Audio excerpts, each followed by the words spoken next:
El dragón que no necesitaba nada. Había un silencio diferente en las cumbres de las montañas Braeten. No era el silencio tranquilo de un bosque dormido, ni la quietud serena de un lago al amanecer. Era el silencio espeso, denso, casi tangible que antecede a algo enorme, el tipo de silencio que hacía que los pájaros no cantaran, que los zorros no corrieran, que incluso el viento pareciera pensarlo 2 veces antes de atreverse a cruzar por aquellas cimas. Era el silencio que existía únicamente porque allí, en la caverna más profunda de la montaña más alta, algo. Y ese algo tenía nombre. Caerat. Caerat el eterno, Caerat el implacable, Caerat a quien los bardos llamaban el señor de las cumbres de hierro en sus canciones, aunque siempre con la precaución de cantar dichas canciones muy, muy lejos de las montañas Braeten. Su nombre aparecía en los tratados de los reyes como advertencia, en los libros de los magos como objeto de fascinación académica y en los cuentos que las madres contaban a sus hijos como la razón definitiva para no alejarse del hogar. Caerat llevaba 500 años siendo el ser más temido del continente de Orat. Y esta mañana, como tantas otras mañanas de esos 5 siglos, estaba profundamente aburrido.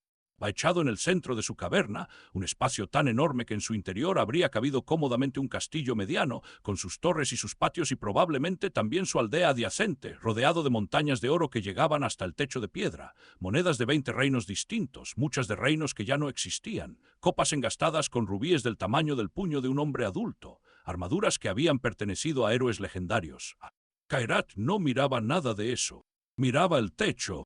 Sus escamas, del color del hierro fundido que aún guarda el calor del fuego, se movían con cada respiración lenta y profunda, con el ritmo pausado de algo que no tiene prisa porque sabe que el tiempo es, en cierta forma, su propiedad personal. Sus ojos, 2 brasas vivas, anaranjadas en el exterior y blancas en el centro, capaces de ver en la oscuridad absoluta y de distinguir el calor de un ser vivo a 3 kilómetros de distancia, seguían sin propósito.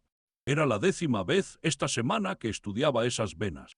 Las conocía de memoria, sabía exactamente dónde la veta de cuarzo rosado giraba hacia el este, sabía dónde la mancha oscura de obsidiana interrumpía la roca gris, sabía que en el extremo norte del techo había una grieta que cada invierno se extendía exactamente 2 milímetros más. Había estado midiendo esa grieta durante 40 años.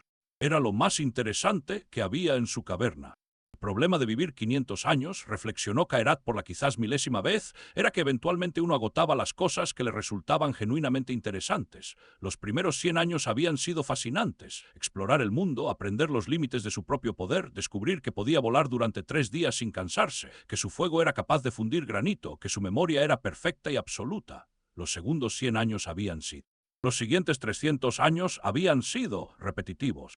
Los reinos cambiaban de nombre pero se comportaban igual. Los héroes cambiaban de cara pero hacían las mismas preguntas insípidas antes de atacar. Las guerras comenzaban y terminaban por las mismas razones estúpidas. Los magos descubrían los mismos hechizos que sus predecesores habían descubierto y olvidado, los redescubrían con gran fanfarria y los olvidaban de nuevo. Y los tesoros seguían llegando. Ese era quizás el detalle más tedioso de toda su existencia, los tesoros. Los reyes tenían una fe casi conmovedora en que la solución a cualquier problema era enviar suficiente oro. Necesitas que el dragón no devaste tu cosecha, mándale oro. ¿Quieres que el dragón actúe como elemento disuasorio contra los ejércitos vecinos? Más oro. ¿Esperas que el dragón simplemente se quede quieto en su montaña y no se meta con nadie? Oro, oro y por si acaso más oro. Caerat tenía más oro del que cualquier reino podría gastar en 2000 años. Tenía tanto que había empezado a usarlo como material de construcción dentro de la caverna, simplemente porque ya no sabía dónde más ponerlo. El umbral de la entrada principal estaba pavimentado en lingotes de oro macizo, no como ostentación, sino por pura necesidad espacial. Y aún así, los emisarios seguían llegando. Esa mañana en particular, cuando el sol apenas empezaba a escalar las laderas de la montaña y la neblina todavía colgaba densa entre los picos, Caerat escuchó el sonido que había aprendido a reconocer con una mezcla de cansancio y resignación. El tintineo metálico de carros cargados de metal precioso, el resoplido nervioso de caballos que olían algo antiguo y peligroso en el aire y el murmullo ansioso de hombres que preferirían estar en cualquier otro lugar. Se levantó con la lentitud deliberada de algo que no necesita apresurarse jamás. Cada movimiento suyo era una declaración implícita. Yo establezco el ritmo de las cosas, no vosotros. Extendió las alas lo suficiente para desperezar los músculos del lomo, con una envergadura que oscurecía por completo la entrada de la caverna, y luego las plegó de nuevo con un sonido como el de una vela enorme siendo recogida. Caminó hacia la entrada. La delegación del reino de Aldenmoor lo esperaba en la plataforma de roca que servía como antesala natural de su morada. Eran 12 hombres, 4 soldados de guardia con las lanzas temblando casi imperceptiblemente. Caerat lo notó, siempre lo notaba, 6 porteadores con los carros, un secretario con un pergamino y la expresión de quien preferiría ser secretario en cualquier otro reino, y el emisario principal, un hombre de mediana edad con una túnica. El emisario se adelantó. Hizo una reverencia que, en teoría, era de profundo respeto, pero que en la práctica tenía la rigidez de alguien que está realizando un movimiento aprendido de memoria y está concentrado en no cometer un error. Gran señor Caerat, comenzó, con la voz de quien ha practicado este discurso frente a un espejo durante semanas. El rey Ederon IV de Aldenmoor, en su infinita magnanimidad, os envía este modesto tributo como señal de respeto y eterno reconocimiento por vuestra imponente presencia en estas tierras, esperando que... Caerat dejó de escuchar aproximadamente a mitad de la segunda frase. No porque fuera descortés, aunque objetivamente lo era, sino porque había escuchado variaciones de ese discurso cientos de veces, y el cerebro, incluso el de un dragón de 500 años, tenía límites razonables en cuanto a cuántas veces podía procesar exactamente el mismo contenido sin empezar a ignorarlo de forma autónoma. Las palabras del emisario seguían saliendo: honor, grandeza, poder incomparable, benevolencia de vuestra magnificencia, mientras... Oro mucho, un cofre que probablemente contenía gemas, 2 armaduras decorativas que nunca habían visto batalla real, una espada con la empuñadura envuelta en seda roja que alguien había considerado elegante. Caerat exhaló lentamente por las fosas nasales, un hilo fino de humo se elevó en el aire frío de la mañana.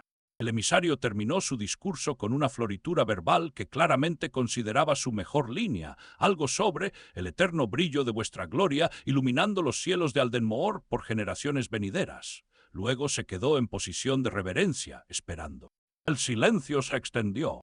Los soldados no respiraban. Los porteadores miraban al suelo con la intensidad de quienes han decidido que el suelo es, en este momento, el objeto más fascinante del mundo conocido.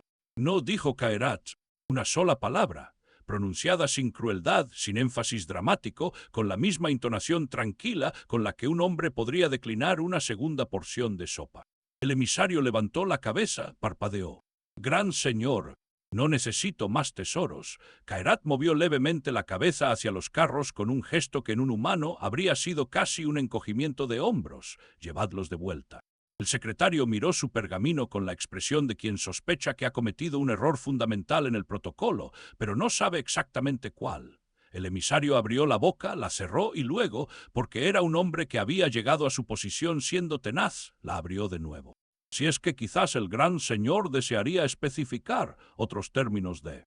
No, la segunda vez, Caerat pronunció la palabra con exactamente el mismo tono que la primera, lo cual era, de alguna forma, más intimidante que si la hubiera rugido.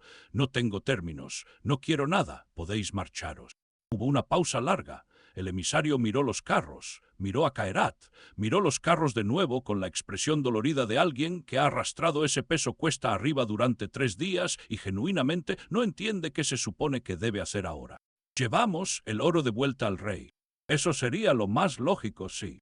Partieron 20 minutos después, con los carros intactos y el emisario con la mirada perdida de quien tendrá que escribir un informe muy difícil de explicar. Caerat los observó descender por el sendero hasta que desaparecieron entre la niebla y luego regresó a su caverna, se tumbó de nuevo en el mismo sitio y volvió a mirar el techo. La grieta del extremo norte se había extendido otros 2 milímetros durante el invierno. La estudió durante un rato, luego cerró los ojos. No era la primera delegación rechazada esa semana, ni sería la última. Los archivos del reino de Valdris, un escriba particularmente meticuloso, había catalogado 27 intentos de distintas naciones de establecer algún tipo de acuerdo formal con Caerat durante los últimos 50 años. 27 delegaciones enviadas con carros de tesoros, discursos preparados, ofertas de territorio, de alianzas militares, de títulos honoríficos, de nombres de montañas bautizadas en su honor, incluso en un episodio que el escriba. Caerat había rechazado todo eso también. Lo había rechazado sin drama, sin discursos, sin la crueldad que los reyes habían esperado y para la cual habían preparado a sus emisarios. Lo había rechazado con esa tranquilidad desconcertante de quien no necesita demostrar nada, porque su posición en el mundo no depende de la opinión de nadie. Los filósofos debatían su naturaleza en las universidades. Era un ser de pureza moral que rechazaba la corrupción del material, algunos lo argumentaban. Era una seta espiritual que había trascendido el apego a lo físico, otros lo defendían con igual convicción. Era simplemente un ser tan poderoso que el concepto mismo de necesitar algo le resultaba ajeno. Esta última teoría era la más popular entre los académicos y era también, curiosamente, la más cercana a la verdad. Khairat no rechazaba los tesoros por virtud. Los rechazaba por una razón mucho más simple y mucho más difícil de articular. Los tesoros no le daban nada. No le daban nada que no tuviera ya, no le abrían ninguna puerta que estuviera cerrada, no cambiaban absolutamente nada en su existencia cotidiana. Eran, en el sentido más literal, inútiles para él. Lo que Khairat no sabía, porque era 500 años de experiencia, pero al final seguía siendo una clase de ignorancia disfrazada de sabiduría, era qué era lo que sí quería. Esa pregunta vivía en algún lugar dentro de él como una habitación sin abrir, una puerta de la que no tenía llave y a la que había dejado de prestar atención porque prestarle atención le generaba una incomodidad que no sabía cómo nombrar. En 500 años, ningún ser viviente se había acercado a él sin querer algo a cambio. Los héroes querían fama, los reyes querían poder, los magos querían conocimiento, los sacerdotes querían pruebas o conversiones, incluso los que venían con miedo genuino, incluso los que temblaban visiblemente al enfrentarlo, venían con un propósito, con una agenda, con una solicitud envuelta en la piel de una reverencia. Todos trataban con él como lo que era, un recurso, enorme, peligroso, antiguo, buta resource non eteles, algo que se podía utilizar si uno encontraba el enfoque correcto, la ofrenda adecuada, las palabras precisas. Nadie había venido jamás a verlo sin querer nada. Nadie se había acercado a él simplemente para decirle algo verdadero. Khairat no lo habría sabido articular de esa manera. No se sentaba a reflexionar sobre su soledad con la terminología ordenada con la que un poeta podría describirla. Era más bien una sensación difusa, antigua, que había aprendido a ignorar de la misma forma que uno aprende a ignorar el peso constante de la ropa. Está siempre ahí, pero uno deja de notarlo salvo en los momentos más tranquilos, cuando no hay nada más en qué pensar. Y esta tarde, en el silencio profundo de su caverna, mientras el sol de invierno dibujaba rectángulos de luz pálida en el suelo de oro, era uno de esos momentos. La noche llegó con nubes. Khairat lo sintió antes de verlo. Una presión en el aire que él conocía bien, el cambio de densidad que precedía las tormentas de verdad, no las lluvias ordinarias, sino las tormentas cargadas de electricidad y de ese sonido profundo que resonaba en la piedra. Le gustaban esas tormentas. Eran una de las pocas cosas que seguían resultándole genuinamente interesantes después de 5 siglos, quizás porque eran impredecibles de una forma que ningún tesoro. Extendió las alas y salió. Desde arriba el mundo era diferente. El viento a esa altitud no era el viento tibio de los valles, era algo más brutal y más honesto, que empujaba sin disculpas y no fingía ser nada más que lo que era. Las nubes se movían por debajo de él como ríos lentos y grises, y en el horizonte el relámpago punteaba la oscuridad con destellos blancos que durante medio segundo iluminaban toda la geografía del continente. Khairat voló hacia el este, donde la tormenta era más densa. No tenía destino. Rara vez lo tenía cuando volaba de noche. Era simplemente el movimiento en sí, la sensación de ser demasiado grande para cualquier espacio cerrado y encontrar en el cielo abierto la única dimensión que lo contenía sin reducirlo. Fue entonces cuando sus ojos, que veían calor a 3 kilómetros de distancia, que distinguían la diferencia de temperatura entre un ser vivo y los objetos que lo rodeaban con la precisión de un instrumento de medición, captaron algo abajo. Una aldea pequeña, casi invisible en la noche, una mancha de calor naranja de fuegos domésticos, y encima de ella, acercándose desde el norte con el movimiento resbaladizo y silencioso que Khairat reconoció de inmediato, algo frío. Algo que no debería existir en ese lado del mundo. Un devorador. Los devoradores no tenían nombre propio porque no tenían conciencia que reclamara uno. Eran antigüedad pura, hambre en forma de sombra, criaturas que existían en los márgenes del mundo desde antes de que los humanos construyeran sus primeras ciudades. Se alimentaban del calor de los seres vivos, no del calor físico, sino de esa energía más íntima que hace que algo esté vivo en lugar de muerto, y dejaban tras de sí un frío que los sobrevivientes describí. Este devorador era grande. Khairat calculó su tamaño con la distancia y la frialdad del rastro de temperatura que dejaba en el aire, lo suficientemente grande para consumir una aldea entera en una noche. Se detuvo en el aire durante un segundo. Técnicamente, aquello no era asunto suyo. Los asuntos de las aldeas humanas nunca habían sido asunto suyo. En 500 años había desarrollado una política de no intervención que era tan constante y tan absoluta que se había convertido en algo parecido a un principio. Debajo, las primeras antorchas de la aldea empezaban a apagarse a medida que el devorador se acercaba. Khairat giró hacia abajo. No pensó en por qué, no se detuvo a deliberar. Fue una decisión que ocurrió en algún lugar más profundo que el pensamiento consciente, en esa parte del ser que actúa antes de que la mente tenga tiempo de intervenir con objeciones razonables. Descendió. El viento de su descenso dobló los árboles del perímetro de la aldea. El impacto de sus patas al aterrizar en la plaza central envió una onda de vibración que se sintió en los cimientos de cada casa. Las piedras del suelo se agrietaron en un radio de 4 metros. El devorador se detuvo. Lo miró o hizo lo que hacen las cosas que no tienen ojos cuando reconocen algo más antiguo y más peligroso que ellas mismas, y en el lenguaje instintivo de los depredadores, evaluó la situación. Caerat no le dio tiempo de concluir esa evaluación.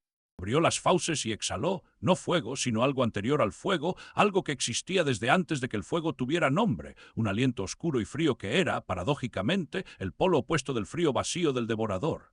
Era el frío de las profundidades del espacio antes de que ningún sol existiera, el frío de lo que antecede a todo. El devorador se disolvió, no lentamente, no con drama. Se deshizo como hace la niebla cuando el sol la encuentra, sin resistencia, sin dejar rastro excepto por el olor metálico en el aire que Caerat conocía bien y que los humanos, si hubieran podido olerlo, habrían descrito como el olor del tiempo siendo roto. Silencio. Caerat se irguió en la plaza central de la aldea de Mirat y miró a su alrededor. Casas pequeñas, un pozo, una herrería cuya chimenea aún humeaba débilmente, calles de tierra batida que la lluvia que comenzaba a caer estaba convirtiendo rápidamente en barro, y al final de la calle principal, frente a la herrería, 2 personas de pie en la oscuridad. Las miró. Las observó durante un momento con esa atención total, evaluadora, que los humanos solían malinterpretar como amenaza y que en realidad era simplemente el modo en que Caerat procesaba el mundo. Completamente, sin filtros, sin la cortesía de fingir que no veía lo que estaba viendo. Vio a un hombre con un martillo de forja. Vio a una mujer con una pala de trabajo. Vio que ambos temblaban, sus firmas de calor fluctuaban con la adrenalina, con el miedo, con algo más, y vio que a pesar de ese temblor, ninguno de los dos había movido los pies ni un centímetro. Y detrás de ellos, aferrado a la rodilla de la mujer, vio algo más pequeño. Un Neijo. Caerat los estudió durante un largo momento. Luego, sin decir nada porque ¿qué habría que decir?, extendió brevemente un ala para cubrirlos del aguacero que comenzaba a arreciar y giró para marcharse. Espera, era una voz pequeña, una voz que no temblaba. La noche de la tormenta y los 2 humanos. Caerat se detuvo. No era algo que ocurriera con frecuencia. En 500 años de existencia, muy pocas cosas habían conseguido que Caerat el Eterno, el señor de las cumbres de hierro, el ser cuyo nombre aparecía en los tratados militares de 12 reinos como elemento disuasorio definitivo, se detuviera a mitad de un movimiento por algo dicho por otro ser vivo. Los reyes lo habían intentado con decretos solemnes. Los héroes lo habían intentado con desafíos rugidos a pleno. 2 sílabas de una voz pequeña habían conseguido lo que todo eso no pudo. Se detuvo. Y muy lentamente, con la deliberación de una montaña que decide girar, volvió la cabeza. La lluvia había pasado de llovizna a aguacero en los últimos 2 minutos. Caía en cortinas oblicuas impulsadas por el viento de la tormenta que Caerat había estado persiguiendo antes de que sus ojos captaran la firma de frío del devorador. Los rayos seguían punteando el horizonte, más al este ahora, y cada destello iluminaba la plaza de Mirat con esa luz blanca y cruel que no deja sombras porque lo ilumina todo al mismo tiempo. En uno de esos destellos, Caerat vio al niño con claridad completa. 5 años calculó, quizás 6, con el cabello oscuro pegado a la frente por la lluvia, formando pequeñas puntas irregulares que goteaban sobre sus cejas, barro seco en la mejilla izquierda de antes de la lluvia, lo que significaba que había caído en algún momento de la huida o del caos, y barro fresco acumulándose ahora en sus zapatos mientras la calle se convertía en un río pequeño y marrón. Llevaba una camisa de trabajo demasiado grande para él, claramente heredera. Y tenía los ojos, Caerat los vio con la claridad que le daban 500 años de estudiar seres vivos, completamente abiertos y completamente fijos en él. No el tipo de abiertos que significa miedo paralizante, aunque el miedo estaba ahí, Caerat podía verlo en la temperatura elevada de la piel del niño, en la ligera aceleración del ritmo cardíaco, audible incluso bajo la lluvia si uno sabía cómo escuchar. Era el tipo de abiertos que significa que el niño estaba mirando con toda su atención, sin reservas, sin el filtro protector que los adultos aprenden a construir con los años para no ver del todo lo que les. El niño lo estaba mirando de verdad. No miraba a través de él, no miraba al suelo, no miraba a sus padres buscando permiso o guía. Lo miraba a él, a Caerat, con una directness absoluta que era, pensó el dragón con una fracción de algo parecido a la sorpresa, bastante extraordinaria. Los padres reaccionaron en el mismo instante en que el niño habló. Mujer Erin, aunque Kairat no lo sabía aún, extendió el brazo derecho hacia el niño con un movimiento automático, el movimiento que hacen los padres cuando algo peligroso está cerca y el cuerpo actúa antes que el pensamiento. El hombre Thomas dio medio paso al frente, interponiendo su cuerpo entre el dragón y su hijo, aunque ambos sabían con la parte de sus mentes que procesaba las realidades físicas que un hombre con un martillo de forja no era entero. Pero lo hicieron de todas formas, ese detalle Kairat lo archivó. El niño levantó una mano. Era una mano pequeñísima, con los dedos todavía redondeados con esa suavidad característica de la infancia temprana, y el gesto que hizo con ella era uno que Kairat había visto hacer a generales en el campo de batalla, a reyes en sus cortes, a sumos sacerdotes en ceremonias de décadas de antigüedad. «Esperad, yo me encargo». Era un gesto de una confianza tan desproporcionada con el tamaño de la mano que la producía que durante un instante, solo un instante, algo en el interior de Kairat hizo una cosa que no había hecho en mucho tiempo. Se preguntó qué iba a ocurrir después. Los padres se detuvieron, no porque el gesto tuviera autoridad real. Un niño de 5 años no tiene autoridad real sobre sus padres en ningún esquema razonable de las cosas, sino porque les paralizó la sorpresa de verlo. Erin mantuvo el brazo extendido pero quieto. Thomas no avanzó ni retrocedió. El niño cojeó hacia adelante. Cada paso era visible el esfuerzo que le costaba. El tobillo torcido cedía ligeramente con cada apoyo y Kairat vio el momento exacto en que el dolor subía, una contracción microscópica alrededor de los ojos del niño, un endurecimiento momentáneo de la mandíbula que duraría medio segundo y luego desaparecería, y vio también el momento exacto en que el niño decidía, de forma activa y consciente, no dejar que ese dolor cambiara su dirección. Caminó hasta quedar a 3 metros de Kairat. 3 metros, la longitud de una de las garras del dragón, aproximadamente. Allí se detuvo, levantó la vista. La lluvia le caía en la cara y él no parpadeó para quitársela de los ojos porque hacerlo habría requerido romper el contacto visual y evidentemente eso no estaba en sus planes. Kairat lo observó desde arriba. Desde esa perspectiva, el niño era diminuto de una manera que iba más allá de lo meramente físico. Era la dimensión de algo joven en presencia de algo muy, muy antiguo, la proporción entre una vela recién encendida y un volcán que lleva ardiendo desde antes de que existieran los nombres para el fuego. Y el niño sostuvo esa mirada sin apartar los ojos, no de forma desafiante, no con la rigidez tensa de quien está controlando el miedo mediante la fuerza de voluntad pura, aunque eso también estaba presente. Lo hacía con algo más simple y Kairat fue incapaz de encontrar una palabra más precisa, más honesto que eso. Lo miraba con la honestidad de alguien que no sabe fingir todavía, que no ha aprendido los usos sociales de la mirada oblicua y la atención estratégicamente distribuida. Lo que el niño vio cuando miró a Kairat, Kairat no lo sabía.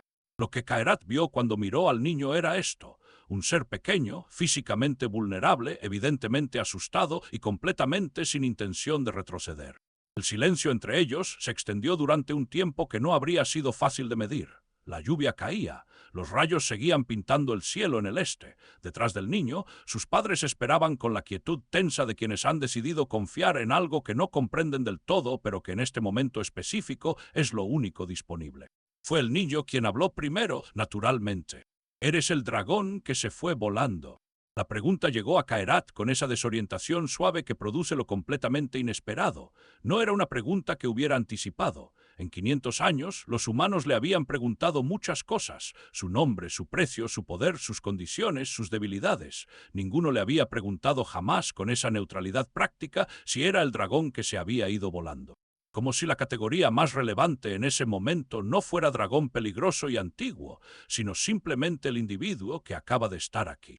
Sí, respondió Kairat, y su voz sonó diferente de como sonaba cuando hablaba con emisarios, más pausada, más cuidadosa, como quien ajusta instintivamente el volumen y la frecuencia de algo para no romper lo que está cerca. El niño asintió con la seriedad de quien está procesando información importante. «Yo te vi desde detrás de mamá», una pausa, luego, con el mismo tono factual: «Esa cosa fría se fue cuando llegaste tú». «Así, la mataste». Kairat consideró la pregunta. Era una pregunta técnicamente razonable que merecía una respuesta técnicamente precisa. «La disolví. No es lo mismo que matar. Cosas como esa no mueren de la misma forma que mueren los seres vivos». El niño procesó esto con un movimiento de cabeza que sugería que estaba archivando la distinción para uso futuro. «¿Te dolió hacerlo?» Nadie le había preguntado eso nunca, ni una sola vez en 500 años. No, dijo Caerat, después de un momento que fue apenas una fracción de segundo, pero que se sintió más largo que eso. Bien, dijo el niño, con una satisfacción sincera en la voz, como si le alegrara genuinamente que la cosa no hubiera dolido. Detrás de él, Erin había bajado lentamente el brazo que mantenía extendido. Thomas seguía quieto, con el martillo en la mano, pero la tensión en sus hombros había cambiado de calidad. Ya no era la tensión de quien se prepara para intervenir, sino la tensión de quien está viendo algo que no entiende del todo, pero que está siguiendo con atención total. El niño cambió el peso de un pie al otro, recordándole a Caerat el tobillo torcido. «¿Puedo preguntarte algo más?», dijo el niño. «Puedes», respondió Caerat, y lo decía en serio, lo cual era, si hubiera habido alguien allí capaz de apreciarlo en su dimensión completa, bastante notable. «¿Por qué lo hiciste?» La lluvia caía. Un trueno rodó sobre las montañas del este, largo y profundo, el tipo de trueno que no explota sino que se despliega como una ola. Caerat miró al niño. Era la pregunta más sencilla y más directa que alguien le había hecho en siglos. No había en ella ningún cálculo, ninguna trampa, ningún ángulo estratégico. Era simplemente la pregunta de alguien que quería saber la respuesta porque la respuesta le importaba. «¿Por qué lo hiciste?» Caerat no respondió de inmediato, y no porque no tuviera respuesta, sino porque la respuesta que encontró cuando buscó honestamente no era la respuesta que había esperado encontrar. No era porque era mi territorio, la cosa no estaba en su territorio técnicamente. No era porque necesitaba demostrar algo, Caerat no necesitaba demostrar nada a nadie hacía al menos 200 años. No era incluso porque era lo correcto, que habría sido una respuesta. La respuesta real era más simple y menos articulable. Los había visto plantados ahí. Los había visto pequeños y sin posibilidad real y completamente quietos de todas formas, y algo en eso había resultado más interesante que cualquier cosa que hubiera visto en mucho tiempo. Eso no era una respuesta que pudiera darle a un niño de 5 años, ni a nadie en realidad. Porque pasaba por aquí, dijo finalmente, y era verdad aunque no era toda la verdad. El niño lo estudió durante un momento con esa mirada seria. Pero podrías haber seguido volando. Así. «Y no lo hiciste. Y no...» El niño procesó esto. Luego asintió de nuevo, con la misma seriedad de antes, como si hubiera llegado a una conclusión interna satisfactoria sobre el asunto. Y fue en ese momento, en ese preciso instante, cuando ocurrió la cosa que iba a cambiar algo en Caerat que no había sido cambiado en 500 años. El niño dio un paso hacia adelante, no hacia atrás, hacia adelante. Un paso que reducía la distancia entre él y una criatura que habría podido aplastarlo sin esfuerzo apreciable, y lo dio con la naturalidad de quien no está realizando un acto de valentía calculada, sino simplemente moviéndose hacia donde necesita estar. Levantó la vista hacia Caerat con esa expresión que el dragón había estado intentando clasificar desde el principio y que ahora, por fin, reconoció.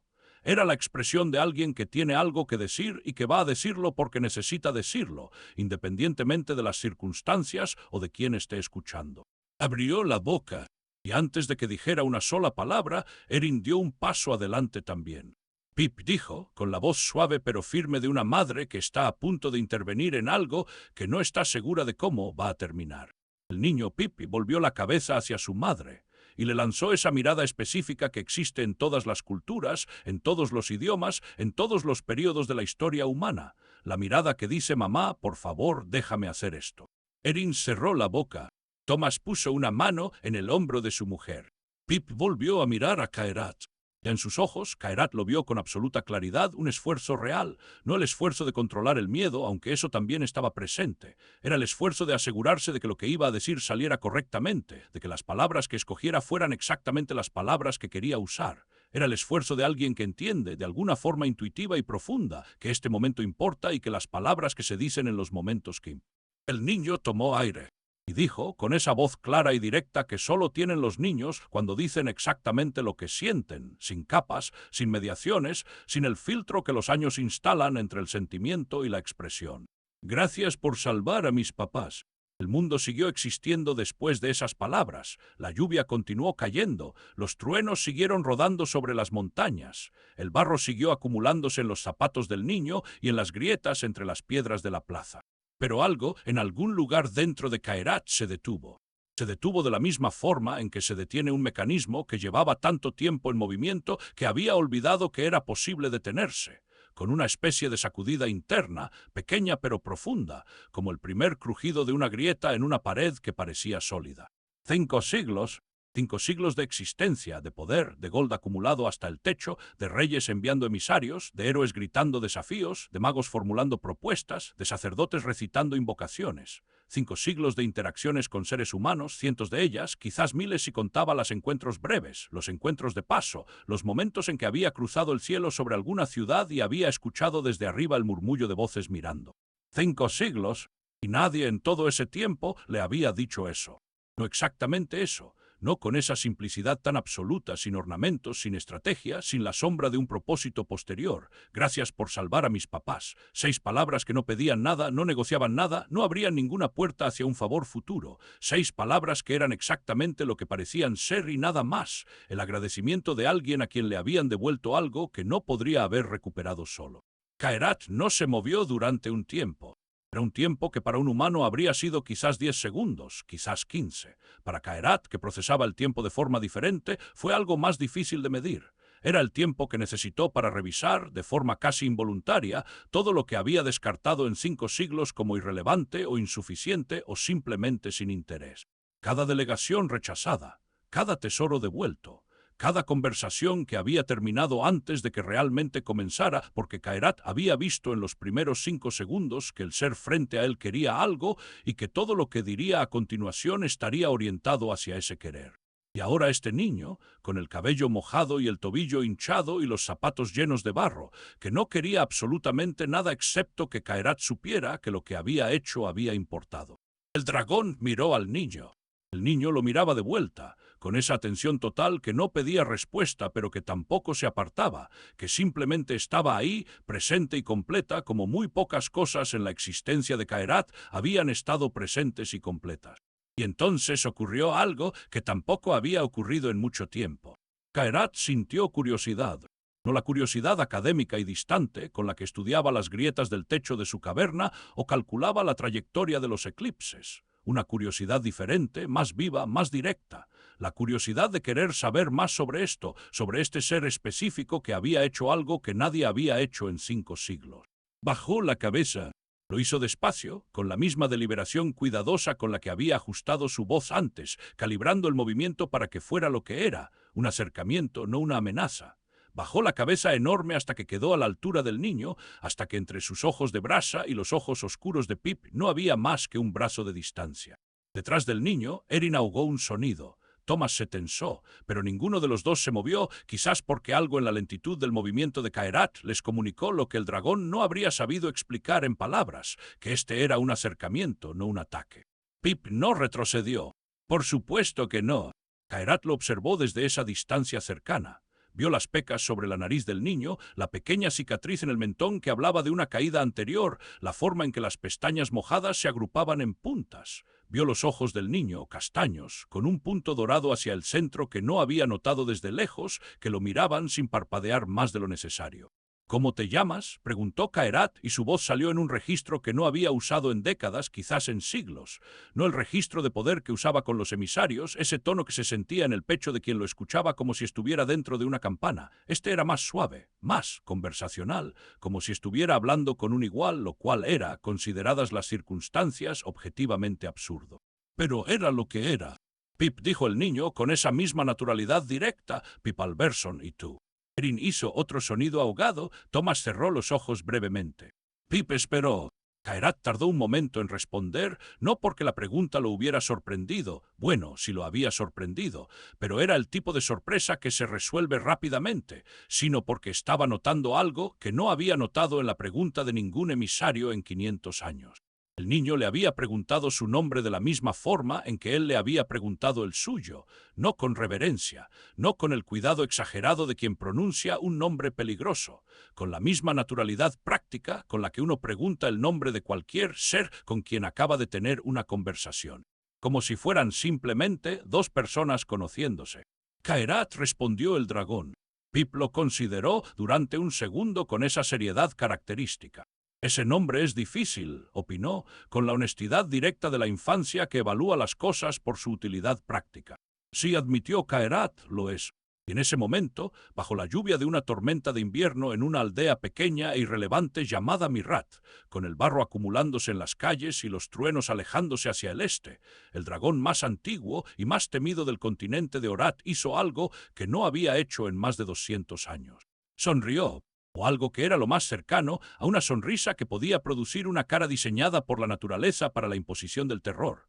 Un relajamiento de los músculos alrededor de los ojos, un cambio sutil en la posición de las mandíbulas, una suavización de las líneas que normalmente componían su expresión en algo, si uno lo miraba con la perspectiva correcta y una disposición favorable, podía interpretarse como calidez.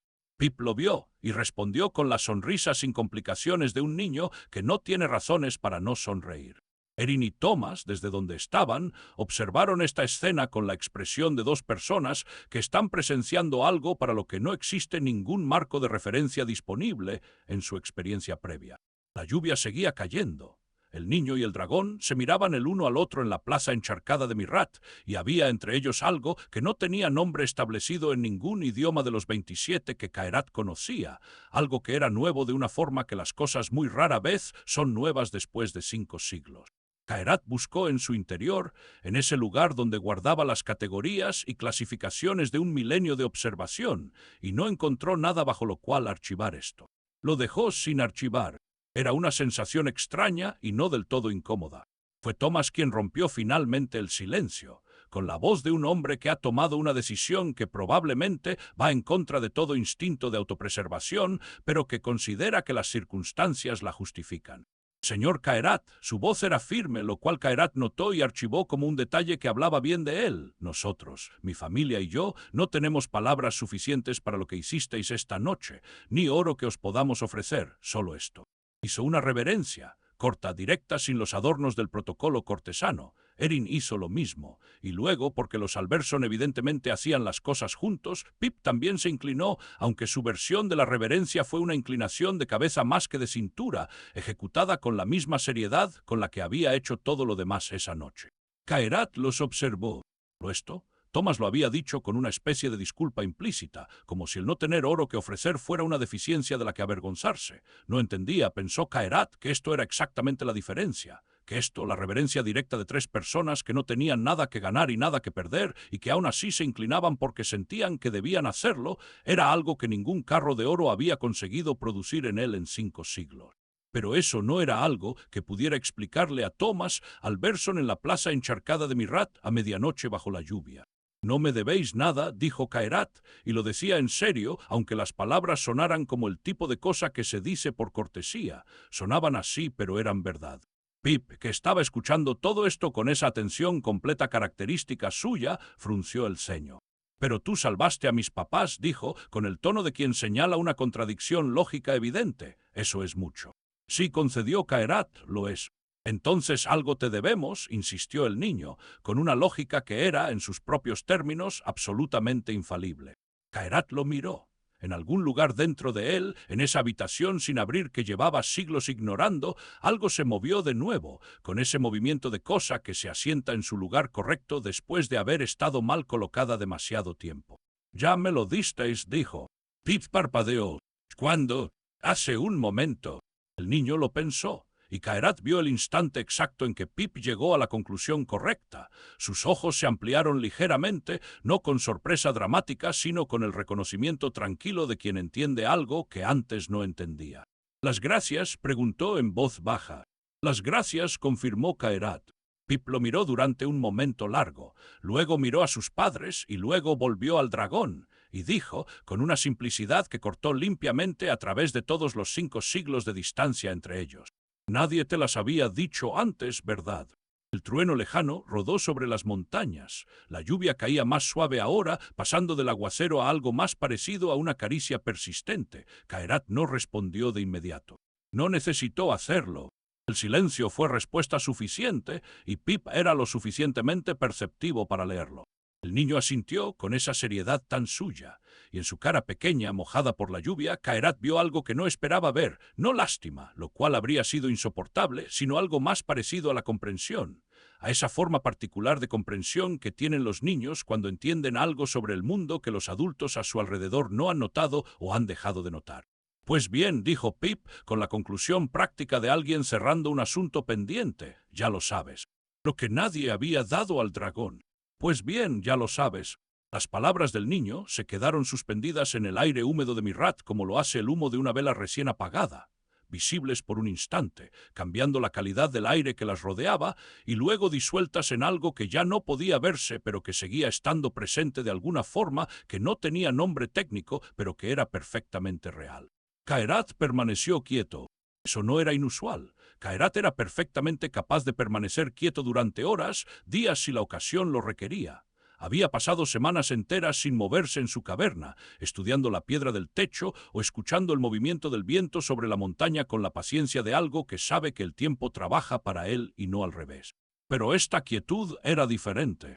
Era la quietud de algo que está siendo reorganizado desde adentro, en silencio, sin que nada exterior pueda verlo o medirlo. Como cuando una estructura de piedra que ha soportado un peso enorme durante demasiado tiempo finalmente encuentra un nuevo equilibrio. Nada se rompe, nada se derrumba, pero la distribución de la carga cambia y el resultado es algo que es estructuralmente lo mismo, pero que descansa de forma diferente sobre su base. La lluvia seguía cayendo. Los Alberson esperaban, los tres, con esa paciencia particular que tienen las personas cuando intuyen que están en el umbral de algo importante y que moverse o hablar podría romperlo. Pip lo miraba. Seguía mojado, seguía con el tobillo hinchado, seguía con el barro en la mejilla izquierda que la lluvia había ido lavando parcialmente dejando una mancha gris más suave. Pero sus ojos no habían cambiado. Estaban tan abiertos, tan atentos, tan completamente presentes como desde el primer momento en que los había clavado en Caerat con esa directness que el dragón seguía sin poder clasificar en ninguna de sus categorías establecidas. No eran los ojos de un niño que acaba de hacer algo valiente y lo sabe. Eran los ojos de un niño que acaba de decir algo verdadero y lo sabe, que son dos cosas completamente distintas. Caerat bajó la mirada hacia el suelo de la plaza por un momento. No para evitar el contacto visual, los dragones no evitan el contacto visual, no tienen ese mecanismo social, sino para mirar algo concreto mientras el interior de él terminaba de reorganizarse sin prisa. El suelo de piedra de la plaza de Mirat estaba mojado y brillante con el reflejo de los relámpagos lejanos. Era un suelo ordinario, desgastado por años de uso, con las marcas de carros y herraduras y pisadas que se acumulaban en la piedra blanda como un diario escrito por todos los que habían cruzado ese lugar. Era el tipo de suelo que existía en miles de aldeas exactamente iguales a esta en todo el continente, irrelevante por definición. Y sin embargo, en este momento específico, en esta noche específica, era el suelo donde había ocurrido algo que no había ocurrido en ningún otro lugar del mundo en los últimos 500 años. Caerat levantó la vista, miró a Pip, a Erin y a Thomas, que estaban de pie detrás de su hijo con esa postura particular de los padres que están dejando que su hijo haga algo importante sin intervenir aunque cada instinto en ellos grite lo contrario. Vio en sus caras el miedo residual de la noche, no había desaparecido, seguía ahí, visible en la tensión de los hombros y en la forma en que Erin tenía los dedos entrelazados con fuerza, pero también algo más, algo que Caerat tardó un momento en. Gratitud real. No la gratitud performativa de los emisarios, calculada y presentada con la misma artificialidad que el oro de los carros. No la gratitud estratégica de los reyes que agradecen porque esperan que el agradecimiento produzca buenos resultados futuros. La gratitud simple, directa, sin segunda capa, de dos personas a quienes acababan de devolverles lo más importante que tenían. El mismo sentimiento que el niño había articulado con 6 palabras y que los padres llevaban escrito en el cuerpo desde el momento en que el devorador se había disuelto. Solo que ellos no sabían cómo decirlo de la forma en que Pip lo había dicho, porque los adultos, pensó Caerat, aprenden muy temprano que decir las cosas directamente es arriesgado, que la honestidad sin ornamentos puede ser malinterpretada, que es más seguro envolver los sentimientos verdaderos en capas de protocolo y fórmula. El niño no había aprendido eso todavía. Caerat esperaba, con algo que no había sentido en mucho tiempo, que tardara en aprenderlo. Se irguió lentamente. Todo su proceso de levantarse era un espectáculo de proporciones que redefinían el espacio. Sus escamas de hierro fundido capturaban los últimos relámpagos del este y los devolvían multiplicados. Su sombra se extendía sobre la plaza entera y sobre parte de las casas adyacentes, y el sonido de sus alas desplegándose brevemente antes de plegarse de nuevo era como el de una vela enorme en un viento fuerte. Los Alberson no retrocedieron. Caerat notó eso también, y lo archivó junto con todos los otros detalles de esta noche que estaban resultando ser distintos de todo lo que había archivado en 5 siglos. Bajó la cabeza una vez más, aunque esta vez el movimiento fue diferente, no el acercamiento cuidadoso de antes, sino algo más deliberado, más formal, con el peso de una intención específica. Era el movimiento que hace algo cuando va a hacer algo concreto y quiere que quede claro que es deliberado y no accidental. Erin y Thomas se tensaron instintivamente. Pip simplemente siguió mirando. Caerat giró levemente la cabeza y encontró en el pliegue interno de su ala izquierda lo que buscaba.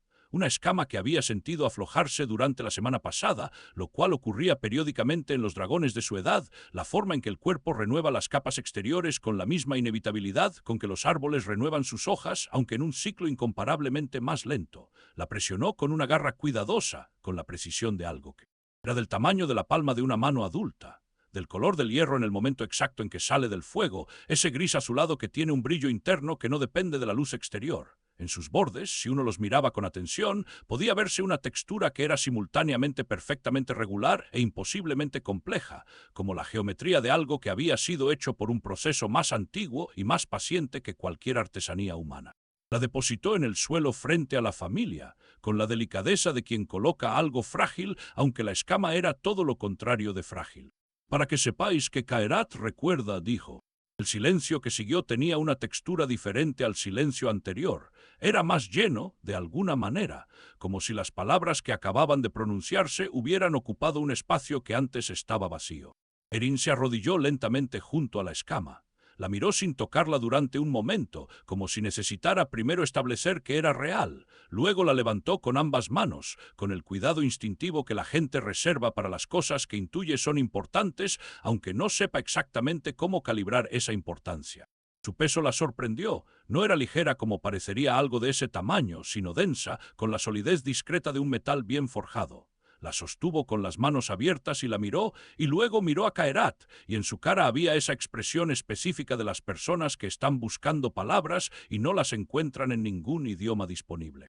Señor Caerat comenzó, con la voz suave de quien habla despacio porque necesita asegurarse de que cada palabra sea exactamente la que quiere usar. Esta noche nos disteis algo que no tiene precio. No sé, no hay forma de. Se detuvo, cerró los ojos brevemente, los abrió. Gracias, dijo, con la misma simplicidad directa que su hijo, y Caerat comprendió que esa simplicidad no era pobreza de vocabulario, sino lo contrario.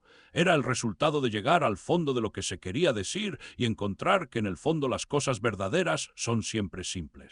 Thomas asintió junto a ella, con los ojos que hablaban más que cualquier discurso. Pip, mientras tanto, había caminado hasta la escama con esa determinación tranquila suya y había puesto un dedo sobre ella, con mucho cuidado, como si tocara algo vivo. Brilla observó en voz baja y asombrada. Sí, confirmó Caerat. ¿Por qué? Porque guarda el calor de mucho tiempo, respondió el dragón, y era verdad en un sentido más literal de lo que Pip podía comprender en ese momento, pero eso no hacía la respuesta menos cierta. El niño levantó los ojos desde la escama hacia el dragón.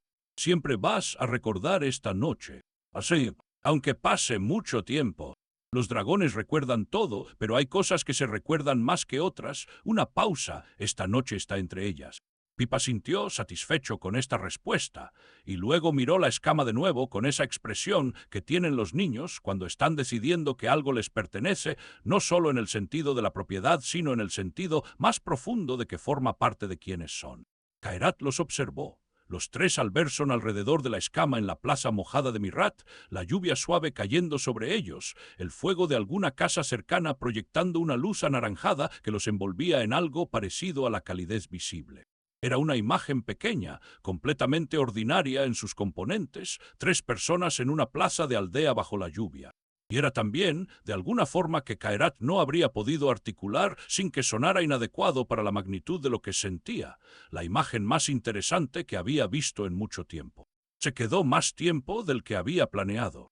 Mucho más, el tiempo de que Thomas, con la practicidad directa de un herrero que evalúa situaciones en términos concretos, notara que el niño estaba temblando de frío y que el tobillo hinchado necesitaba atención, y entrara a buscar mantas con la decisión de quien tiene una tarea clara que cumplir. El tiempo de que Erin, que seguía sosteniendo la escama, mirara a Caerat con esa pregunta silenciosa que las personas hacen cuando no están seguras de si algo les está. ¿Puedo preguntaros algo, señor Caerat? Puedes, respondió el dragón por segunda vez esa noche y con el mismo grado de sinceridad que la primera vez. ¿Estáis bien? La pregunta salió con esa vacilación particular de quien sabe que puede estar transgrediendo algún límite invisible, pero que considera que la pregunta es más importante que el riesgo de transgredir. Caerat la miró. Era en su género tan extraordinaria como lo que había dicho su hijo. No que queréis, no que podemos ofreceros, no cuáles son vuestras condiciones. ¿Estáis bien? Nadie le había preguntado eso en 500 años, con esa preocupación genuina y sin agenda. Consideró la pregunta honestamente, que era la única forma en que podía considerarla, dado lo que la había producido. Esta noche respondió finalmente sí. Trin asintió, como si esa respuesta, incompleta en lo que no decía, fuera sin embargo suficiente para lo que había preguntado. Tenía esa inteligencia particular de quien lee entre líneas no por suspicacia sino por atención. Bien dijo, con el mismo eco inconsciente de la palabra que su hijo había usado antes. Pip, que había estado escuchando con esa atención completa suya mientras Thomas entraba a buscar mantas, levantó los ojos hacia Caerat con la expresión de quien está a punto de decir algo que lleva un rato formulando en silencio. ¿Volverás alguna vez?, preguntó. La directness de la pregunta no sorprendió a Caerat porque Pip había sido perfectamente directo en todo desde el principio, pero el contenido sí lo detuvo un momento, no por su complejidad sino por lo contrario. Era tan simple, tan sin ornamentos, que exigía una respuesta igualmente simple. El problema era que Caerat no sabía si la respuesta era sí, en el sentido de que no quisiera que lo fuera, en el sentido de que hacía tanto tiempo que no tenía razones para volver a ningún lugar específico que el concepto mismo se había vuelto teórico, algo que describía las acciones de otros pero no las suyas propias. Los dragones no volvían a los lugares, los dragones pasaban por los lugares, eventualmente regresaban a sus cavernas y el resto del mundo era un mapa de puntos de interés histórico más que de destino. Pero mientras miraba a Pip, que lo miraba de vuelta esperando una respuesta con esa paciencia que era, en un niño de 5 años, algo notable, Caerat se descubrió calculando distancias. Las montañas Braeten estaban al norte, Mirrat estaba en el valle central, a vuelo de dragón no más de 1 hora en condiciones normales. 1 hora era nada. 1 hora era menos que el tiempo que Caerat pasaba mirando las grietas del techo de su caverna en una tarde cualquiera. «Es posible», dijo Caerat. Pip estudió esta respuesta. «Eso es un sí o un quizás». «Es un quizás con buenas probabilidades», concedió el dragón, y había en su voz algo que no había estado antes, algo que sonaba como la posibilidad de que las cosas pudieran ser diferentes a como habían sido hasta ahora. El niño procesó esto durante un momento, luego asintió con esa seriedad que ya Caerat había aprendido a leer como su forma de decir que aceptaba algo. «Entonces esperaremos», dijo Pip, con la convicción simple de quien anuncia un hecho en lugar de expresar una esperanza. Thomas volvió con las mantas en ese momento y se detuvo en la entrada con la expresión de quien acaba de perderse parte de una conversación importante y está evaluando cómo reinsertarse. Envolvió a Pip en una manta con el movimiento automático de los padres, eficiente, sin drama, completamente natural, y luego miró a Caerat. «Señor Caerat», dijo, con esa voz directa que ya Caerat había identificado como característica de este hombre, «si alguna vez necesitáis algo que un herrero pueda hacer, sabed que tenéis uno aquí dispuesto a intentarlo sin condiciones». No era una oferta política, no era una apertura de negociación, era lo que Thomas Alberson tenía para dar, ofrecido sin cálculo, que era exactamente su valor. «Lo sé», dijo Caerat, y lo decía en serio. Se irguió por última vez. Las alas se desplegaron con ese sonido de vela en el viento, y la lluvia que caía sobre ellas producía un sonido específico, más suave que el de la lluvia sobre piedra, algo entre el susurro y el repiqueteo. La luz de los relámpagos lejanos, los últimos antes de que la tormenta terminara de marcharse, lo iluminaron desde atrás por un instante y proyectaron su sombra enorme sobre la fachada de las casas de Mirrat. Los tres Alberson lo miraron. Pip levantó una mano, no una reverencia, no un saludo formal, solo la mano levantada, abierta, con esa naturalidad absoluta de quien se despide de alguien que espera volver a ver. Caerat inclinó la cabeza, solo una vez, pero fue una inclinación deliberada, con el peso de algo que se hace con intención completa, no como protocolo sino como respuesta genuina a un gesto genuino. Y se fue. El vuelo de regreso a las montañas Braeten fue diferente al vuelo de ida. No en los aspectos técnicos. La velocidad era la misma, el viento era el mismo, las nubes que quedaban de la tormenta se movían en los mismos patrones que antes de que Caerat descendiera sobre Mirrat. Todo lo externo era idéntico. Pero algo en cómo lo atravesaba era diferente.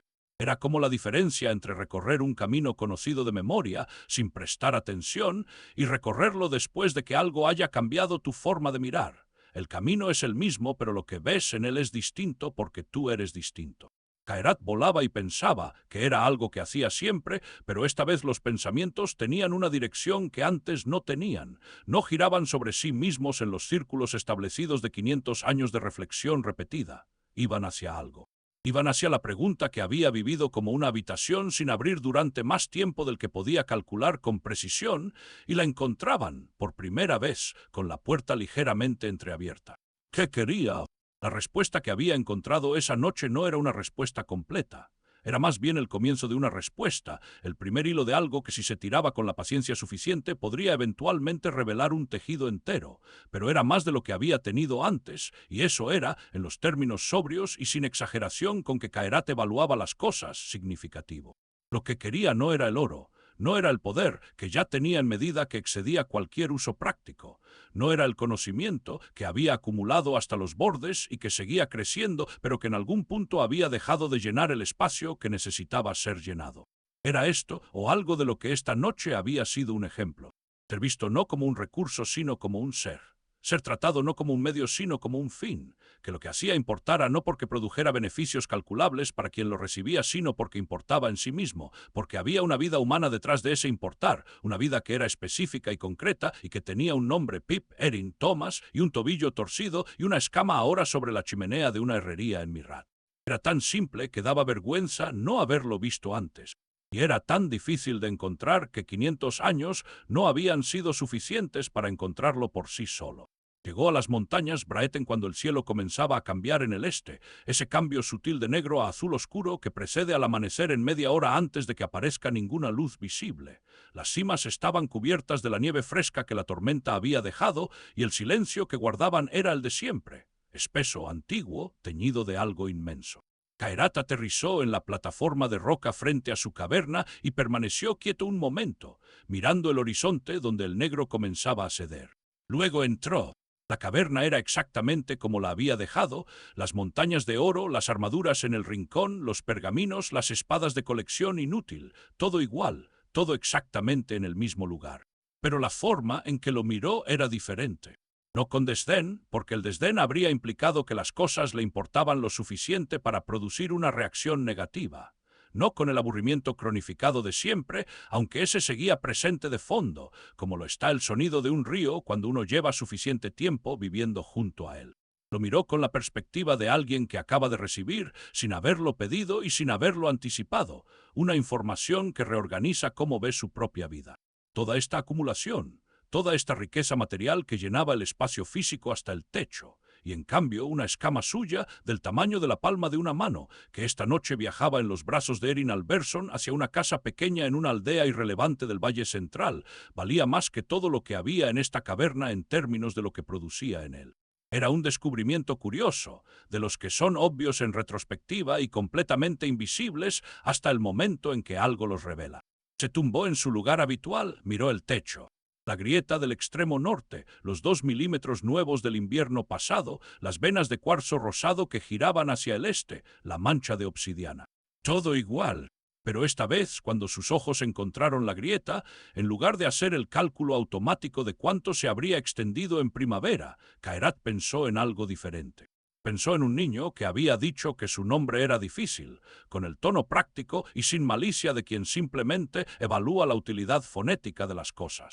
Y en la oscuridad absoluta de la caverna de las montañas Braeten, donde nada podía verlo y nada podía escucharlo, Kairat hizo algo que no había hecho en más de 200 años. Sonrió de verdad. Pasaron las semanas. El invierno terminó con la lentitud característica de los inviernos en las latitudes altas, cediendo terreno un día y recuperándolo otro, hasta que un amanecer específico el aire olió diferente y los primeros pájaros que Kairat no había escuchado en meses volvieron a instalarse en los picos bajos de las Braeten. Los reyes siguieron enviando emisarios. Kairat los siguió rechazando con la misma tranquilidad de siempre, aunque los que habían estado antes notaron algo diferente en él, algo que no supieron nombrar, algo que hacía que el rechazo sonara menos definitivo y más como la respuesta de alguien que simplemente tiene mejores cosas en las que pensar. Los filósofos siguieron debatiendo su naturaleza en las universidades. Los héroes siguieron buscando su nombre en los mapas como punto de partida de aventuras. Y una tarde de principios de primavera, cuando el sol todavía se ponía temprano, pero ya no tan temprano como en enero, Caherat extendió las alas desde la plataforma de roca y tomó dirección sur. No porque necesitara ir al sur, no porque hubiera nada que requiriera su atención en esa dirección, sino porque una hora de vuelo al sur había una aldea pequeña e irrelevante llamada Mirat, y en esa aldea había 3 personas que habían hecho algo que nadie había hecho en 500 años, y Caherat había descubierto que el concepto de volver no era tan teórico como había creído. Aterrizó en la plaza con más cuidado que la primera vez, en el mismo lugar donde las piedras todavía mostraban las grietas del impacto de aquella noche de tormenta. Era mediodía y la plaza estaba soleada y llena de la actividad ordinaria de una aldea ordinaria. Un carro pasando, 2 mujeres hablando junto al pozo, un perro cruzando sin apuro. Todo se detuvo cuando lo vieron. Todo excepto una cosa. Desde la herrería al fondo de la calle principal, un niño salió corriendo con la velocidad desigual de alguien que todavía favorece un tobillo que ha terminado de sanar pero que guarda el recuerdo de la torsión. Corría con los brazos abiertos y los pies levantando polvo del camino seco, y en su cara había la expresión más simple y más completa que Caherat había visto nunca en ningún ser humano en ningún momento de sus 500 años. La expresión de alguien que esperaba que algo ocurriera y que está viéndolo ocurrir. «¿Volviste?», gritó Pep, con esa voz que no contenía ninguna sorpresa real porque había dicho esperaremos y había querido decir exactamente eso. Caherat bajó la cabeza hasta la altura del niño. «Dije que era posible», respondió. «Dijiste que había buenas probabilidades», corrigió Pep, con la precisión de quien ha estado reteniendo esa frase en la memoria desde hace semanas. «Así es». El niño llegó hasta él y se detuvo a un brazo de distancia, levantando los ojos con esa mirada que Caherat ya conocía, abierta, directa, completamente presente. «¿Te quedas un rato?» Detrás, Erin había salido a la puerta de la herrería, con las manos en el delantal, y miraba la escena con la expresión de quien ha estado esperando algo y lo está viendo llegar.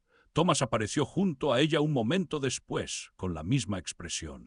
Caherat miró al niño, miró a los padres, miró la plaza de Mirat, pequeña e irrelevante y perfectamente real, con sus casas bajas y su pozo y sus grietas en el suelo que él mismo había producido en una noche de tormenta. «Sí», dijo, y fue la respuesta más simple y más verdadera que había dado en 500 años. Los reyes nunca entendieron por qué Caherat comenzó a aparecer ocasionalmente en el Valle Central, en una aldea sin nombre relevante en ningún mapa político. Los filósofos especularon durante años sobre el significado de ese patrón, construyeron teorías elaboradas sobre ciclos de migración dracónica o sobre líneas de poder místico que convergían en esa región específica. Ninguno llegó a la explicación correcta, porque la explicación correcta era demasiado simple para sus marcos de referencia. Había un niño que lo esperaba. Un niño que le hacía preguntas directas sin agenda ulterior, que discutía con él sobre la dificultad de pronunciar su nombre, que le contaba los eventos de la semana con la convicción de que esos eventos eran interesantes, que a veces simplemente se sentaba junto a él en silencio y miraba el horizonte sin que ese silencio necesitara ser llenado con palabras. Un niño que había dicho gracias sin querer nada, y que con esas 2 palabras había abierto una puerta que Caherat no sabía que llevaba siglos buscando. Con los años, Pip creció, como hacen los humanos, con esa velocidad que a Caherat le resultaba simultáneamente fascinante e inquietante. El niño de 5 años que había cojeado hacia él en la lluvia se convirtió en un muchacho curioso y después en un joven que heredó la herrería de su padre y que tenía las manos grandes y el mismo modo directo de mirar las cosas que había tenido desde el principio. Y cada vez que alguien, en cualquier punto de su vida, le preguntaba por la escama de dragón sobre la chimenea, esa pieza que brillaba con luz interna en las noches de invierno y que los visitantes miraban con los ojos muy abiertos, Pip respondía siempre lo mismo, con la simplicidad que había sido su característica desde que tenía edad suficiente para hablar. De un amigo que conocí de niño, le dije gracias y eso le bastó. Lo cual era verdad, aunque no era toda la verdad. La verdad completa era que Pip había hecho algo que ningún rey, ningún héroe, ningún mago, ningún filósofo, ningún emisario con carros llenos de oro había conseguido en 500 años. Había visto a Caherat, no al dragón, no al recurso, no al elemento de poder que podía ser aprovechado con la estrategia correcta. Había visto a alguien que había hecho algo bueno y le había dicho que lo sabía y eso había sido suficiente. Había sido, de hecho, exactamente suficiente. Y Caerat, que llevaba 500 años rechazando todos los tesoros del mundo porque ninguno le daba nada que no tuviera ya, había descubierto en la plaza mojada de una aldea irrelevante, por obra de un niño con el tobillo torcido y barro en la mejilla, el único tesoro que nunca había sabido que necesitaba. No se puede comprar con oro. No se puede heredar, ni conquistar, ni extraer de ninguna montaña. Se llama ser visto de verdad, y vale más que todo lo que hay en las montañas Braeten. Fin.